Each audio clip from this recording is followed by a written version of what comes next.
are. The time has come for the big reveal of the latest Extreme Team project. Over the last few days, Mark Peterson and the rest of the team have been helping transform the basement of a local church to be the new home for Caritas Food Bank. Yeah, for more than 30 years, this organization has been helping families in need. Caritas will now be located in the basement of a church on Ash and Wellesley, right across from the Value Village. So let's send it over to our old friend Mark Peterson now to see how this new location will allow the food bank to help even more people. Mark.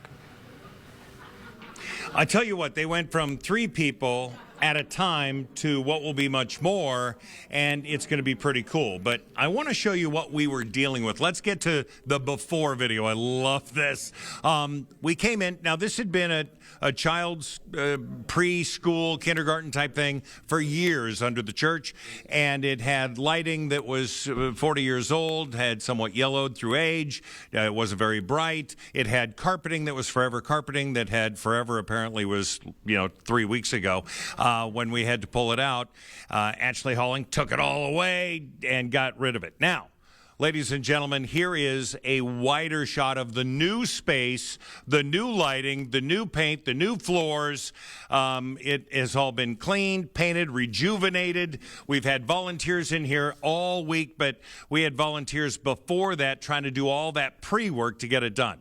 All right, I want to show you some of the things that happen. First of all, they are in a basement. It's a half basement, a daylight basement, if you will.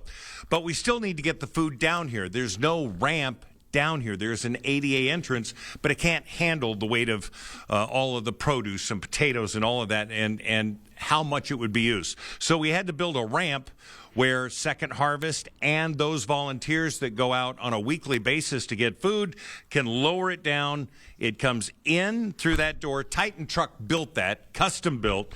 Fran's Bakery here. Norlift on this lift. This wraps around to where they're going to put the potatoes or anything heavy, basically. Tim Ray joining us. He's been with us all week. Come on in. And I want you just to take that camera and spin it around. Show everybody the paint, the walls.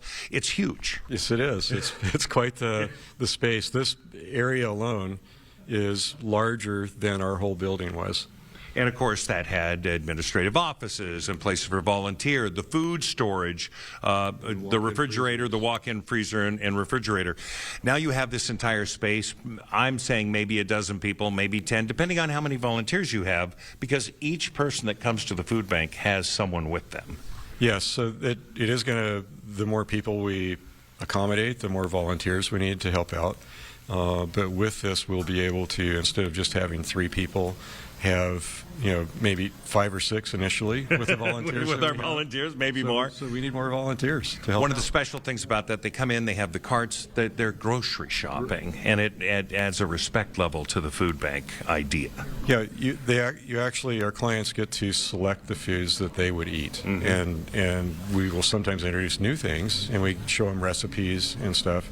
And with this location, with the kitchen we have, we can hopefully do some samples to help do some education as well. I think it's going to be great. All right, the new lighting. The Mountain States Electric's done a beautiful job. Rada Paint did a beautiful job. Turn the camera that way. How'd we do, volunteers, board members?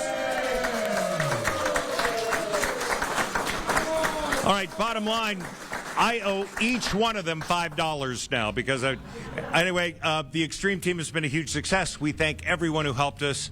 And, as these people say all the time, God bless.